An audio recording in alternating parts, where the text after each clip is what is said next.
So we are in the time period known as the Season for Nonviolence, between the memorials of Martin Luther King Jr. and Mahatma Gandhi. Not that every moment isn't a metaphoric season for nonviolence, but it's a time that we get to focus our attention on that. So here we go, bearing that in mind. Guiding me, behold, to guiding you. Namaste. Guiding me, behold, to guiding you. Namaste.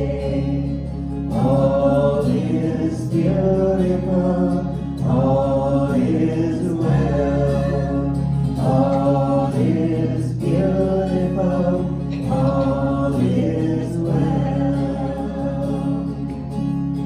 Guiding me, behold, to guiding you. Namaste. Guiding me, behold, to guiding you. Namaste. All is beautiful, all is well. All is beautiful, all is well. God in me, behold, to God in you. Namaste. God in me, behold, to God in you. Namaste. All is beautiful, all is well. All is beautiful, all is well. Oh, one more time. What a beautiful way that feels to speak that truth. The God in me, behold, to God in you. Namaste. God in me, behold, to God in you. Namaste. All is beautiful, all is well. All is beautiful, all is well.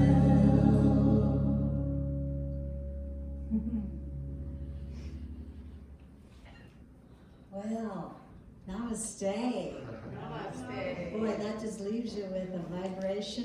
Can you imagine if everybody did that for, like everybody, even for 5 minutes with each other? What a different world we would live in. Just imagining that. So, good morning. Welcome on this snowy morning. So good to see you all getting out. Boy, the roads were icy coming down from Cedar Edge this morning, but beautiful. Up at our house, just like triple flocked trees, because it's just been snowing. So beautiful. So right now, I just invite you to breathe with me. Just relax here this morning, and let's all get into that center space, or that field beyond that Rumi talks about. As we turn our attention within to that rich inner world of abundant God stuff, where we all know our oneness with that divine source. And let us speak our purpose statement here together from that space of wholeness, from that space of connection right here as CSL. So here we go. As an intentional spiritual community, the purpose of CSL is to be a living environment for individuals to realize that we are all unique emanations of God, the love intelligence governing the universe. We embody the truth of our oneness with God, and we consciously practice this truth in our everyday life. Through the exploration of new thought, ageless wisdom, and the energy of unconditioned love, we are dedicated to individual transformation and to being a beneficial presence in the world.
And in this quiet place, I listen to my heart.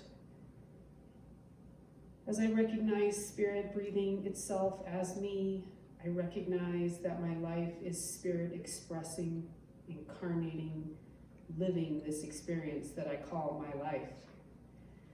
And as I anchor to the absolute joy and power that comes with this truth, I align with the perfect union of love and law working side by side in tandem.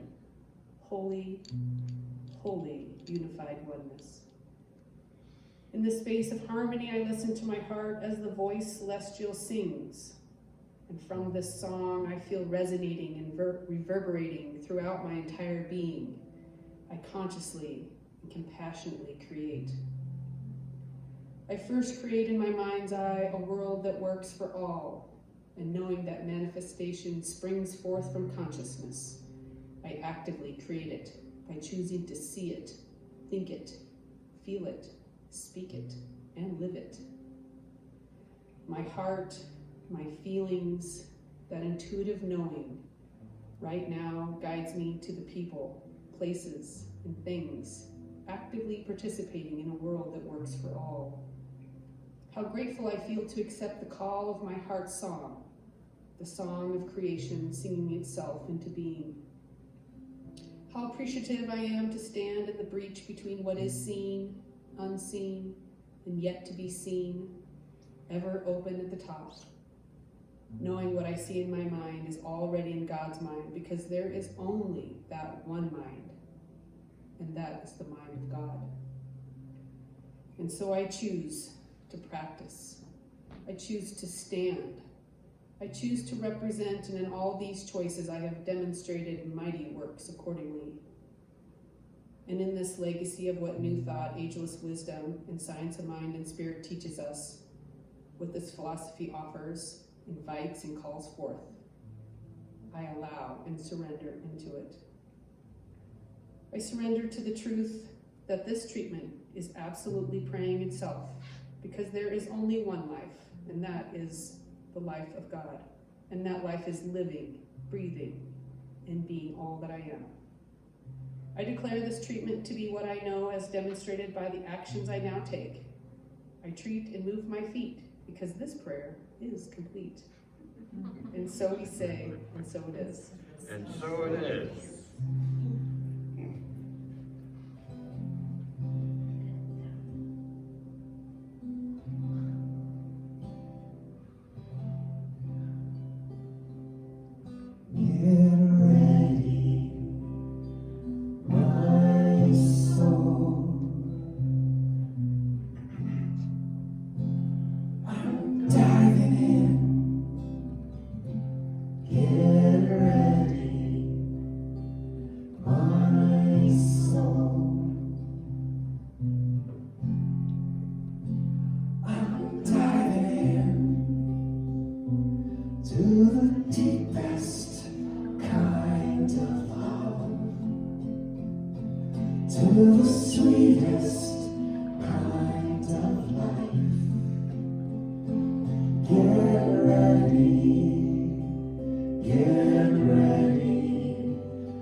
Deeper than I've ever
My brain wants to say, and as the ushers open the door.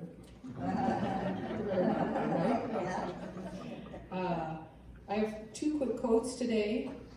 One is by Robert Holden.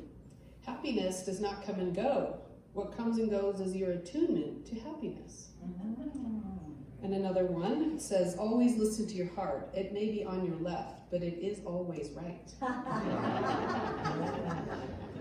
I do want to just make sure I call your attention to the prayer chest down the stairs to the right. If there's anything on your heart that might be heavy or troublesome, please do not leave here today. All of our praying partners will take your prayer request for the week and hold it in its highest, most complete regard. Wow. Yeah. What else am I supposed to say? Whatever you want. And after you Wing it. correct it, you can leave. Go, Mariah! Thank you so much. Yeah, you guys can go ahead. And maybe we could just have lights off a little, please. Thank you, Mariah, for filling in for Lou so much.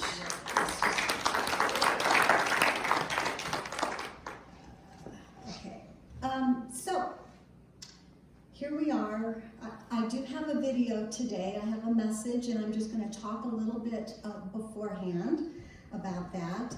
Our focus for February is attunement. So we've been talking about the whole idea of attunement, and we've defined that, we being me, have defined that to bring into harmony. Actually, Merriam-Webster defined that for me. To bring into harmony is what we're talking about.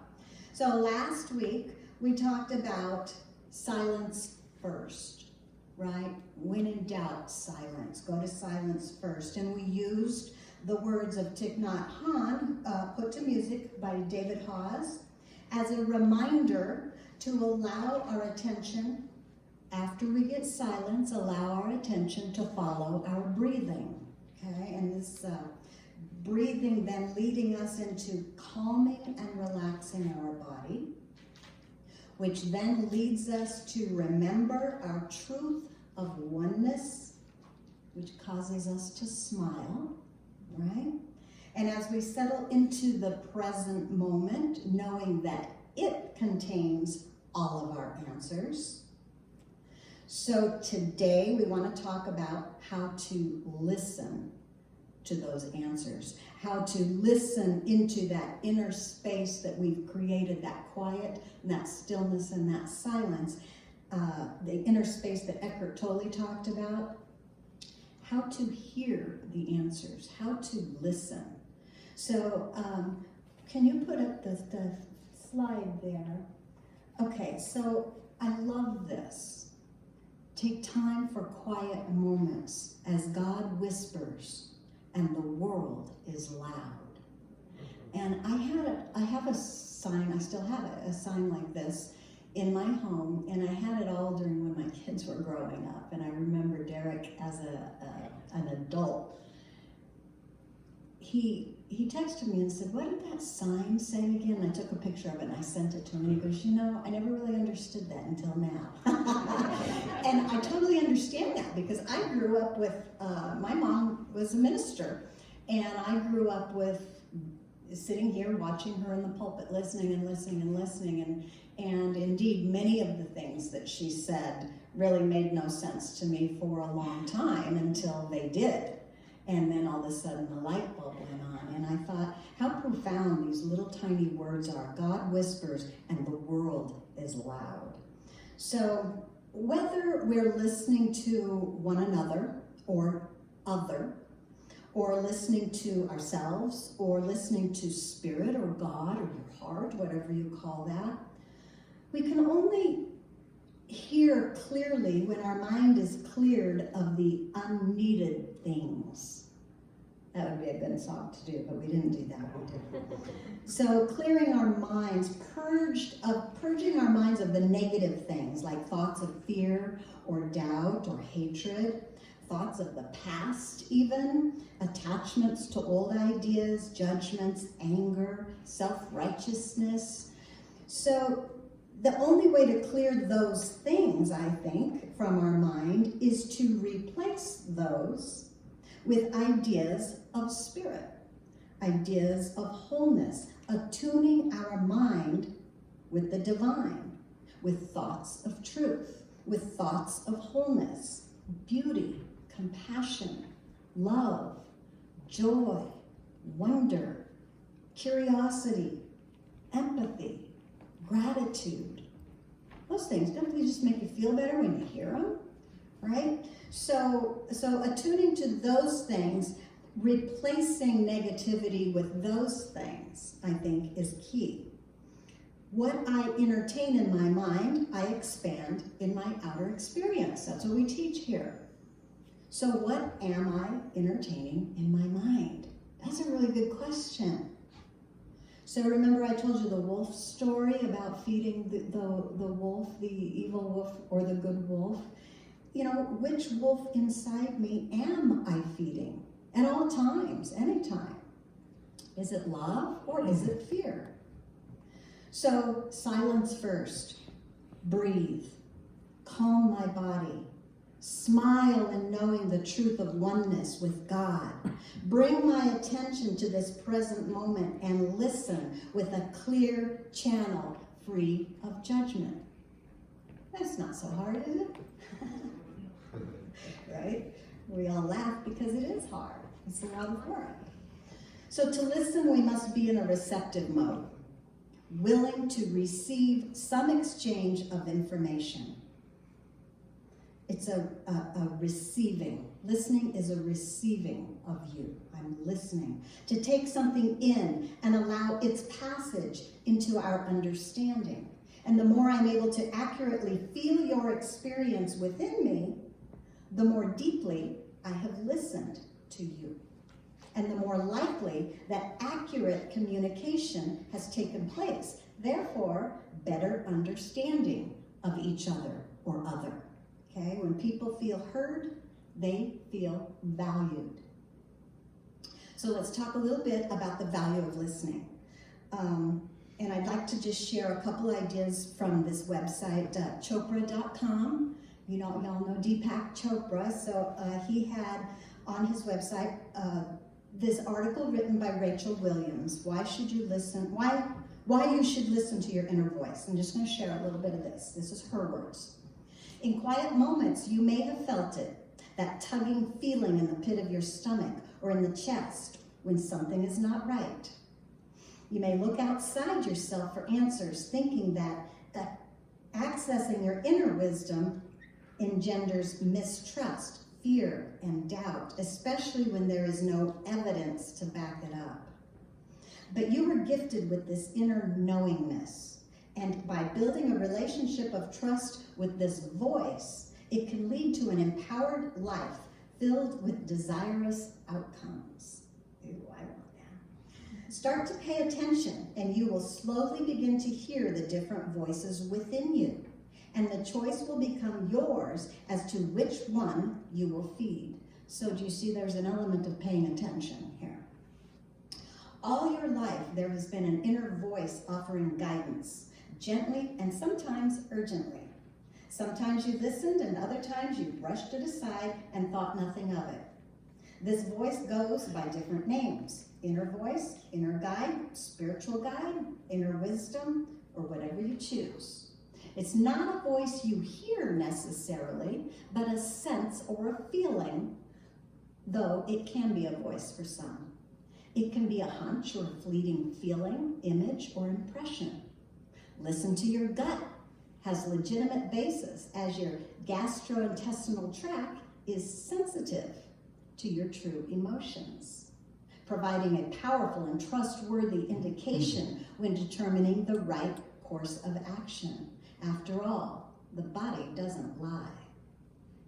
You don't have to be an intuitive person to experience this. You are constantly taking in impressions throughout the day with your finely tuned senses and processing them. The shift starts when you begin to pay attention to the impressions. See, there's that word again. Pay attention to the impressions and your responses to them. With so many enticing stimuli drawing your attention outward, you may have lost touch with your ability to connect inward. Trust that you have this inner guidance, waiting patiently for you to notice, your personal compass to guide you through the stormy waters of life. She says, when was the last time you simply stopped to be in the moment during a difficult time and find stillness in order to gain clarity? You may become so focused on what society, friends, or family expects from you that to listen to your heart, so to speak, seems silly.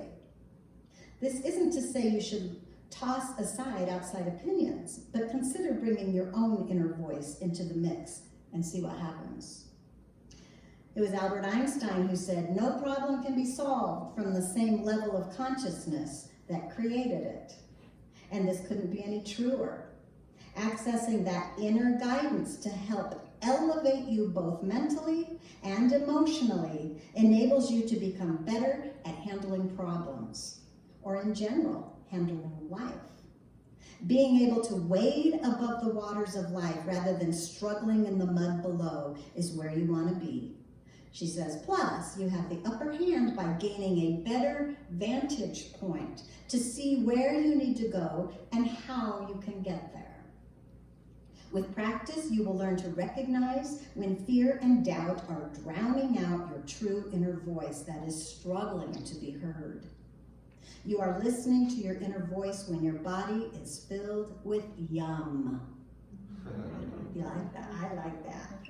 Whereas the voice of fear and doubt fills your body with yuck. Right? You're listening to your inner voice when you feel empowered, authentic, and peaceful. You will notice that good people and positive experiences are drawn to you with ease. You are listening to fear and doubt when you feel stagnant, unfulfilled, angry, and resentful. By listening to your inner voice, you become the creator of your life rather than a bystander. Sometimes the inner voice offers a choice that is scary, making you hesitate and question the accuracy. However, more often than not, the most difficult choices are the ones that launch you toward a life filled with purpose, fulfillment, and joy, despite having to go through the gauntlet first. That's when you learn and grow the most. Boy, we've all experienced that, haven't we? Listening for your inner voice is like training a new muscle. It won't happen overnight, but if you make a consistent effort to hone it, the stronger it will become, like the tuner tuning into the right frequency. During this process, you will learn more about yourself, and it will be a game changer. Just like with any new venture, it helps to prepare yourself and also lets your subconscious know that you are truly ready to make changes. She gives a few meaningful daily practices to put in place, are ones that you probably are already familiar with, especially people here. There's just like 6 of them. Cultivate present moment awareness. Okay, that would be the practice. This is song breathing, cultivating present moment awareness. Practice mindfulness in all activities. Very close to present moment, being present with the activity that you're in right now. Follow a healthy diet. Exercise. And she has in parentheses, you know this was coming. Surround yourself with people who support you and your dreams. And the last one is meditate. So we will go a little bit further into especially meditation later in the month. We're going to hit that a little bit more. But right now, I do have a video message for you.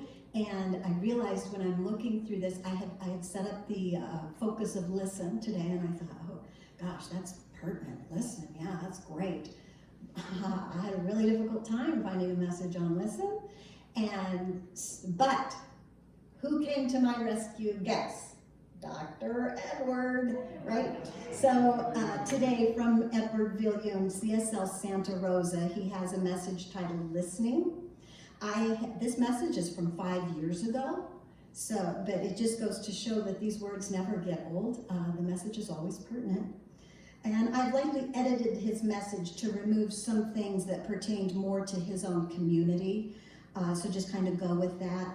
The book that he is referring to, when he refers to books, he's telling some stories, and I looked up that book, and it is indeed full of stories that he will read some of them. And the book is called Experiencing Spirituality, and he shares, you'll see he shares out of it. So I hope you enjoy Edward.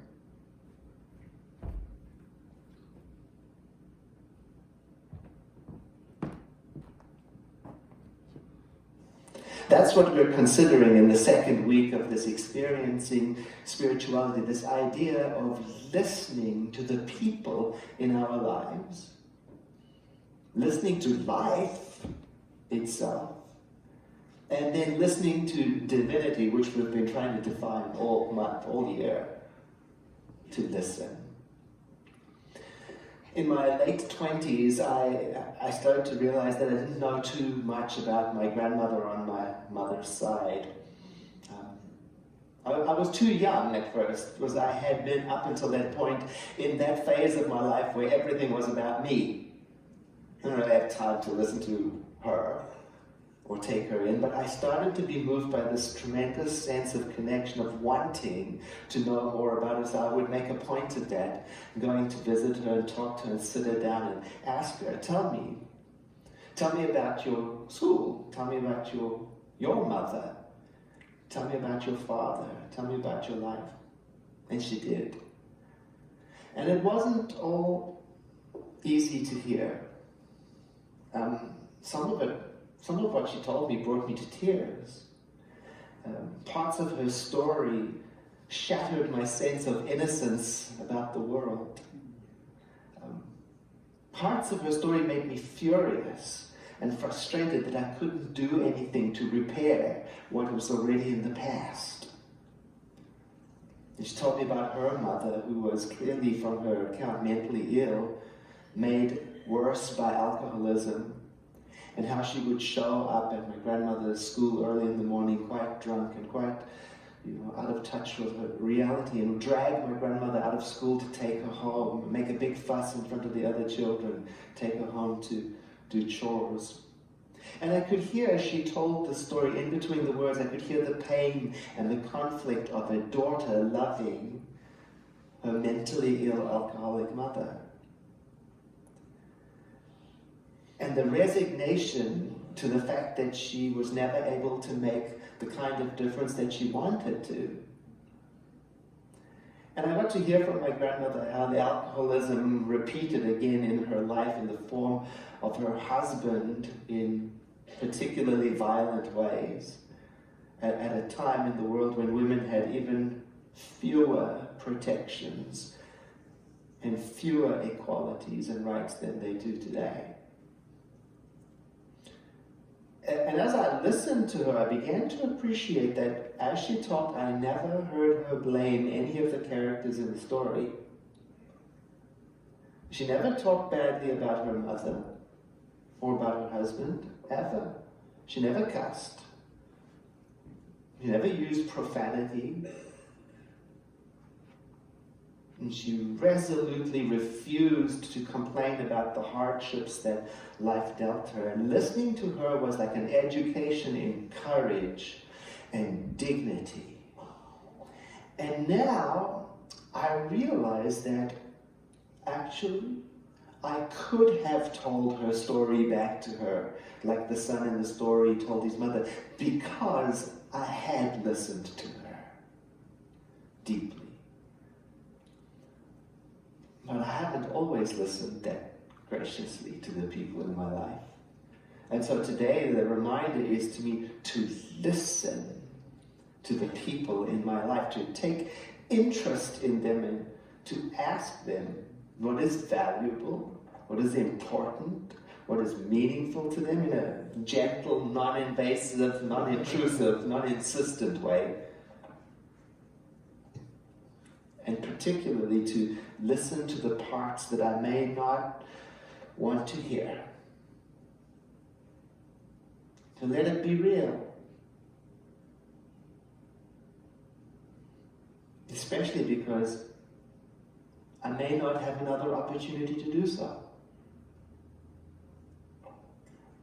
And what if this, right now, were our last time to be together? Would we not want to be more kind with each other? Would we not want to let the moment and every part of it imprint upon us deeply so that it is part of our very being?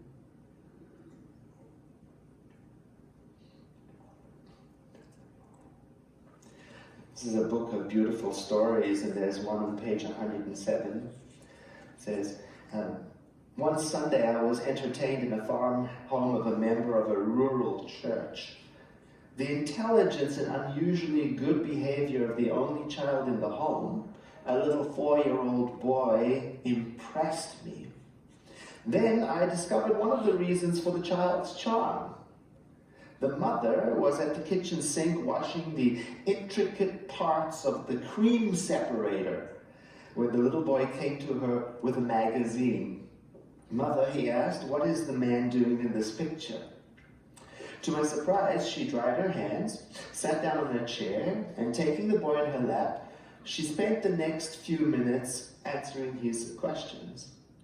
After the child had left, I commented on her having interrupted her chores to answer the boy's questions, saying some wouldn't have done that. She said, "Oh, I expect to be washing cream separators for the rest of my life. But never again will my son ask me that question." But I do want to practice listening. And just like I'm practicing listening to the people in my life, I'm practicing listening to life and taking it in, even the inconvenient parts. This is how my grandmother listened. She took it in. From the book, listening, hearing may be the most difficult gift we ever give to anyone or to the world. We are so inclined to action, to attempt to fix situations, or at the very least, and too tragically often at the very most, we are driven to advise. My grandmother listened in that way of being present. She would put down whatever she was doing, and she would focus squarely on me or whoever was talking to her, and listen and take it in and connect with that listening. And then she would follow it up with her key phrase, "Oh, that's terrible." You know, I was taught in our spiritual tradition to mindfully reframe everything in a positive light, to look for the silver lining and focus on that and attend to that and articulate it and speak from positivity. Not my grandmother, no, she just commiserated. "Oh, that's terrible." Funny thing is that all of those of us who went to her for comfort, we felt amazing and awesome afterwards. We felt heard and valued and witnessed and hopeful, not fixed. Here is a photo of me and my grandmother.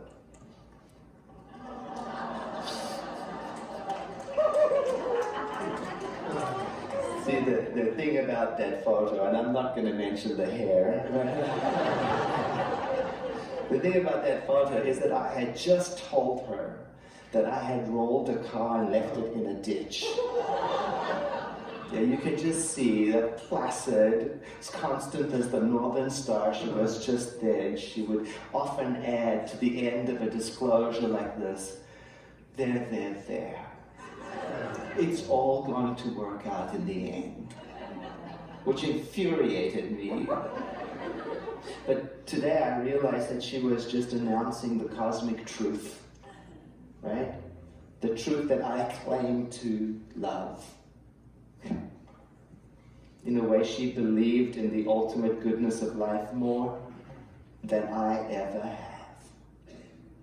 That phrase you heard Kevin say, our founder, the ultimate goal of all life is a complete freedom of discord of every nature, and that this goal is sure to be attained by all. She believed in it. I hoped it was true. She had more confidence in the way of things than I had in my little finger.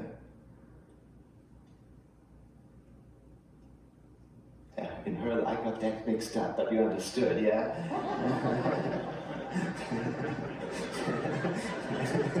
I had to stop it. What did I just say? And very polite of you not to correct me. And the thing is, my grandmother had every reason to complain about the hardships that life dealt her. But she chose not to. Her hands so gnarled from arthritis and her feet swollen past resembling a human foot. And yet, she still, in all of this, had time to listen, to be present, and to connect. From the book, and yet listening, hearing, and truly attending to, I love that, that's serving people. Attending to requires a very explicit context of silence. Genuine, active, attentive silence is not only the setting, but the most difficult form of this difficult gift. It's not only being quiet while you're witnessing somebody talking. To me, it means it's also being quiet inside. In other words, dropping my reactive mind, dropping my tendency to insert the wise answer, dropping my tendency to control, educate, but to listen. To listen not only to the surface noise, but to what is present in the room despite the surface noise. It requires an attitude of silence. There's a beautiful story in the book about a man who goes to see his guru and says he's having trouble with his wife, the relationship, and the guru says, your assignment is to go home and listen to your wife for a week. And the man comes back and says, I've listened to my wife for a week. And the guru says, now go back and listen to what she's not saying. I found that so powerful. To listen not only to the surface noise, but to everything else requires some mindfulness. I have a sense that good listening in this way is what connects us to reality, to what is really going on. And I know for me, I have to practice dropping what I think is going on and listen to the world and listen to the people, and then also to listen to the world within me. Divinity speaks within. A preacher once humorously said that the difference between prayer and meditation is that in prayer, that's the time when we talk at God, whereas in meditation, it's the only opportunity that God gets to talk to us. I've liked that ever since I heard it, because it's helped me to think of meditation as a form, a very important form of listening. I think of meditation as the practice of being available to something that is within me. Think of it as granting my higher power or higher self or whatever you want to call it an opportunity to express itself in an uninterrupted way, uninterrupted by my argument or my opinion. I try to imagine it as I was given an audience, I was given a meeting with someone I truly admire, someone on whose every word I would hang, and knowing that it was the last time we would ever be together.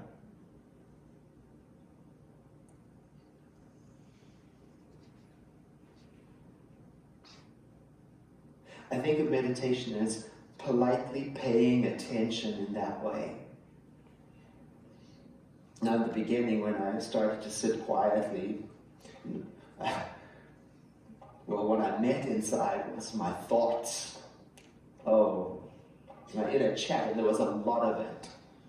It was very busy, and it was so powerful and so compelling that I had to learn eventually to give my mind something to do, to distract it, so that the silence that was always there could rise up.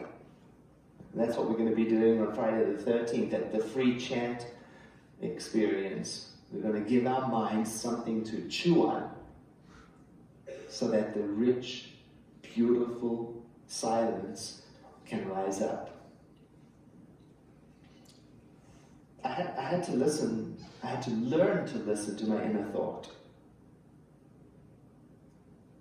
Just like I had to learn to listen to people. I had to understand that not everything I would hear would be pleasant. I had to learn to be like my grandmother and just take it all in. Because as I was deflecting and refusing and not listening and talking over and giving my opinion, I was missing so much of what was actually there. Like the beautiful story of Joshua Bell in the book too. The famous violinist who stood in the subway, I believe in New York, playing, but nobody knew who he was, so they didn't pay attention. He's playing on a violin worth more than many of us could ever hope to earn. Masterful performance of one of the most difficult pieces in the repertoire. A couple of people threw a few dollars down. Most didn't even notice that right there in their presence is a precious jewel.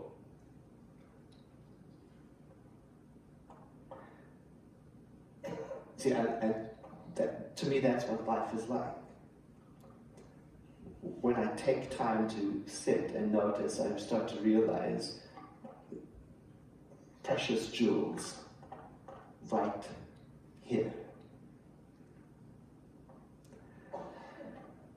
Sitting still just for 5 minutes, like we sit at the beginning of our service together, it opened a whole world for me, and I noticed I began to listen to the everywhere presentness of life itself, and the thing is that it started to influence me. I can say that after sitting for 30 days consecutively, just with no agenda, I can say my personality changed. And I think what happened is that it reconnected me as I began to drop my reactive mind just very gently. It reconnected me to hope and to courage and the remembrance of the amazing creativity that is in us. Trust came back. I had to turn it into a ritual. I do well with rituals. I would first spend a few minutes preparing the place where I was going to sit. Make sure it was tidy and clean. For me, I like that. Then I would put in a timer of 5 minutes and just sit there with no agenda in the beginning. And then when it was done, I would take my time getting up, and that's all I did. It wasn't rocket science. I just sat still. And I think what it did was it taught me that there is a deep, beautiful stillness always available, always present.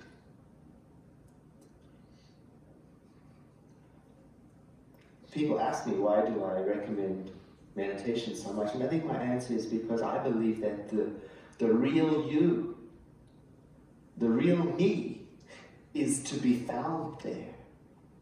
Not in our reactive mind, not in our smarts, and not in the surface noise, but in that quiet time is where our hope is, when we drop the craziness and calm down. And it can be simple. It can be as simple as just listening to your own breathing. Sometimes when I do that, I imagine that I'm listening to the ocean, bringing the ocean into wherever I am.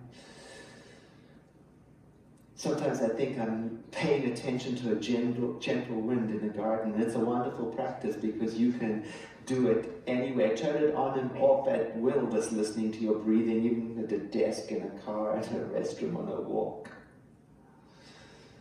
You don't even need to close your eyes. You can do it with me right now. Oh, you have to be so quiet inside to hear your own breathing.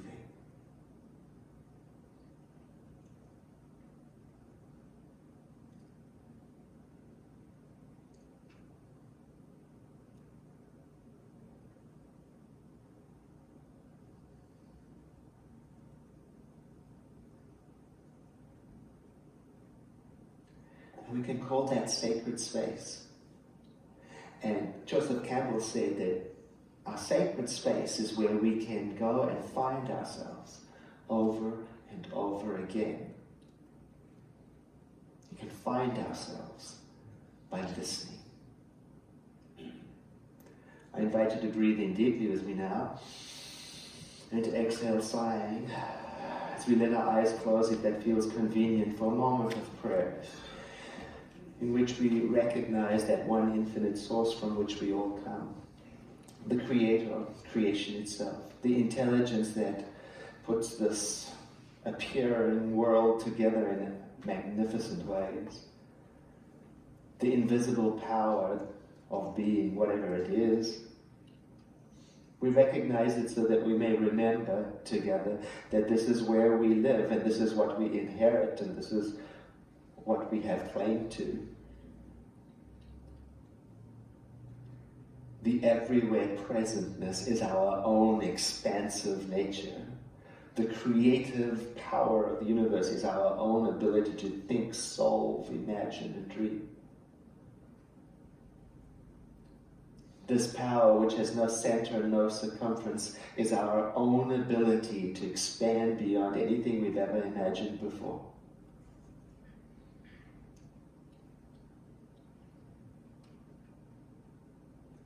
And as we think upon these things, we have naturally the realization of the truth of our being. That we are powerful and able to take in the world and its beings. We are courageous and dignified and able to stand in the presence of that which is difficult to behold and to meet it with compassion and justice and sharing and beauty. As we pray in this way, we are being reconnected to our heart of hope and clarity. Our sense of participation is expanding, and we are waking up to the power that we have at the center of our being. It is a wonderful and beautiful thing to pray this way. And so we release this word of prayer into the law of mind, understanding that as we do so, it is done and done very well. That we have been changed. And together we say, and so it is.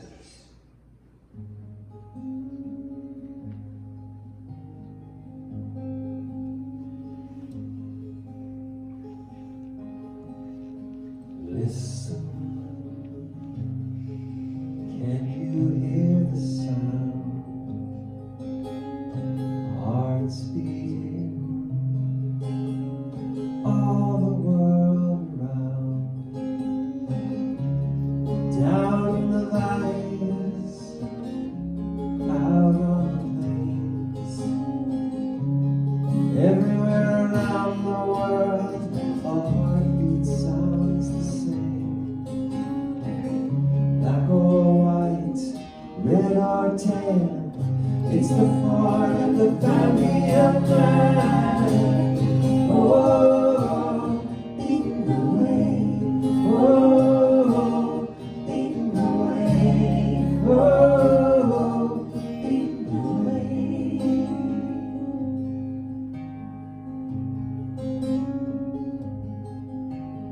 Listen, can you hear the sound? Laughter, all the world around. High in the mountains, down by the sea. Everywhere around the world, laughter sounds the same to me. Black or white, red or tan, it's the sound of the family of man. Oh, laughing away. Oh, we're laughing away. Oh, we're laughing away.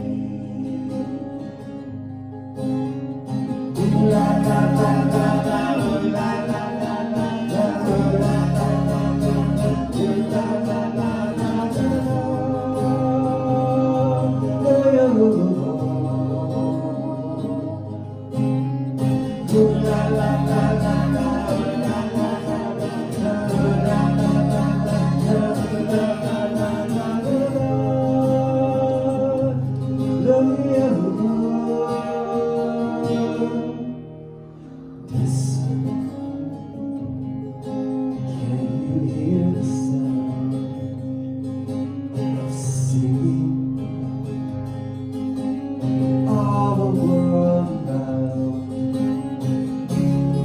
walking through the jungle or on a busy city street.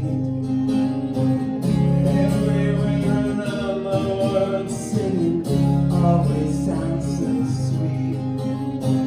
Black or white, gray or tan, it's the sound of the bounty of man.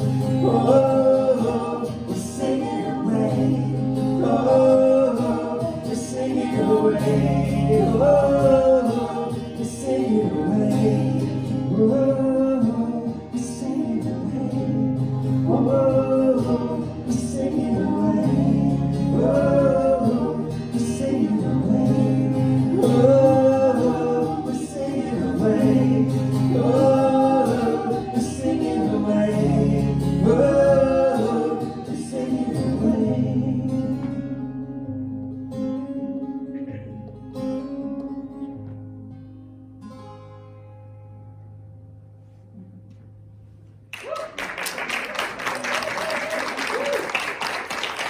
All right, so this week, keep practicing attuning with the divine by listening at a more conscious level than ever before. Listen to others, value who they are and what the intention behind their words might convey. Listen to yourself, your own thoughts and ideas and beliefs, since these are what is calling forth your now experience. And listen to the divine, that higher inner voice, the still small voice that whispers in your heart, follow me. Let me give you one more slide here. I love this. Thou wilt keep him in perfect peace, whose mind is stayed on thee. Okay? That is a pretty big promise from Scripture right there. So, time for you to sing now.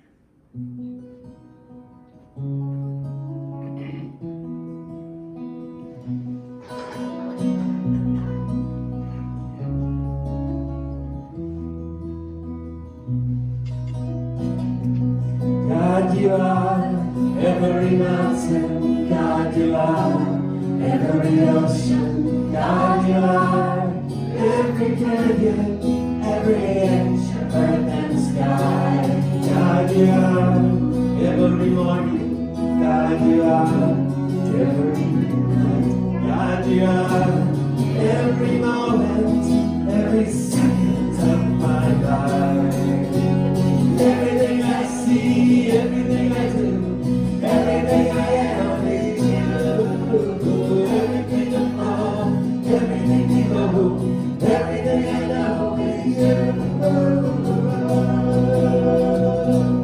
God, you are every sunrise. God, you are every moon glow. God, you are every star shine, every inch of earth and sky. God, you are every springtime. God, you are every snowfall. God, you are every season, every second of my life. Everything I see, everything I do, everything I am is you. Everything above, everything below, everything I know is you. 'Cause you are the very air I breathe. And your perfect love created me. Everything I see, everything I do, everything I am is you. Everything above, everything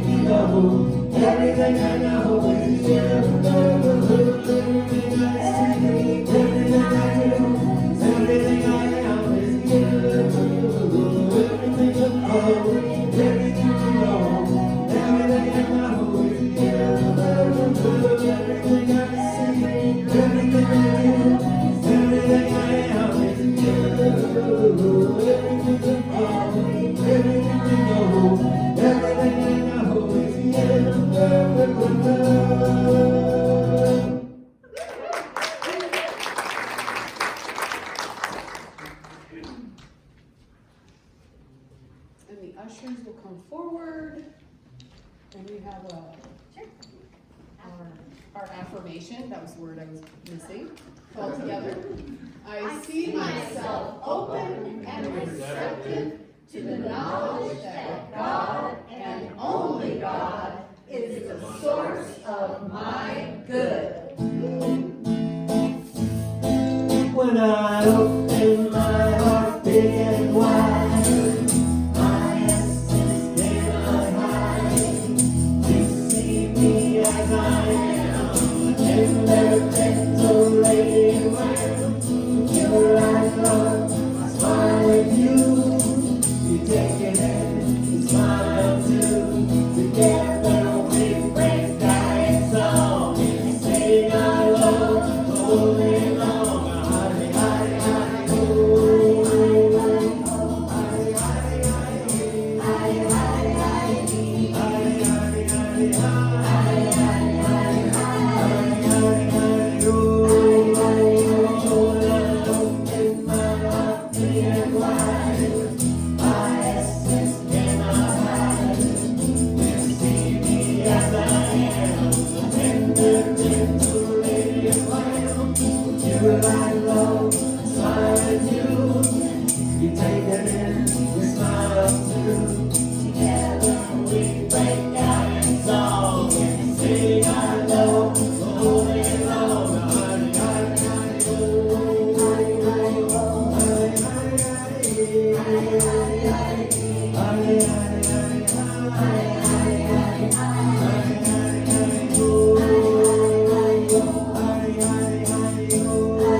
Our town, our state, our nation, and the world. And so it is. So it is. Thank you again, Mariah, so much for filling in for Lou. And I think we're claiming our good. Okay. Just look those over there a little bit and see if you like them at all. If you like what it says, maybe put some more energy into that and gather up that good vibrational energy and see about attuning to these ideas. So here we go. We'll just read them down together. I see myself at peace with the unfolding of events. I see myself joyfully sharing my blessings with all I encounter. I see myself blessed with the knowledge needed to manifest my heart's desires. I see myself in the right and perfect place in my life. I see everything in my life unfolding in divine timing. And so it is, and so I let it be. I'm in the right place at the right time.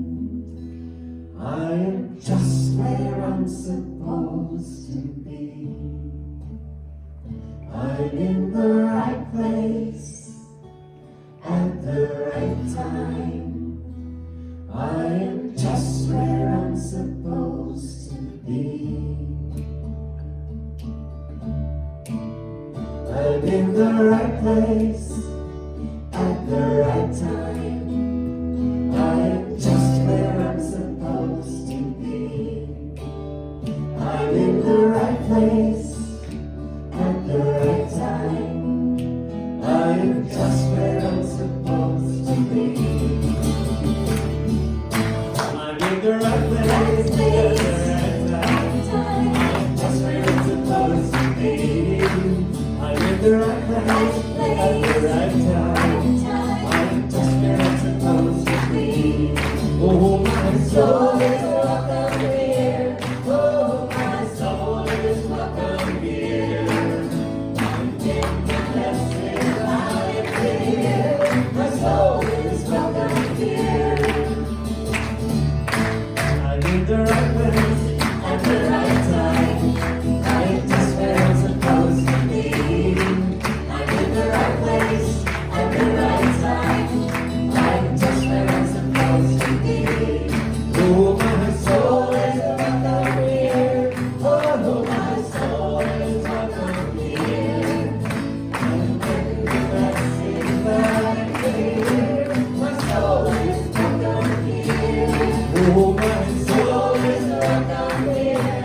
oh,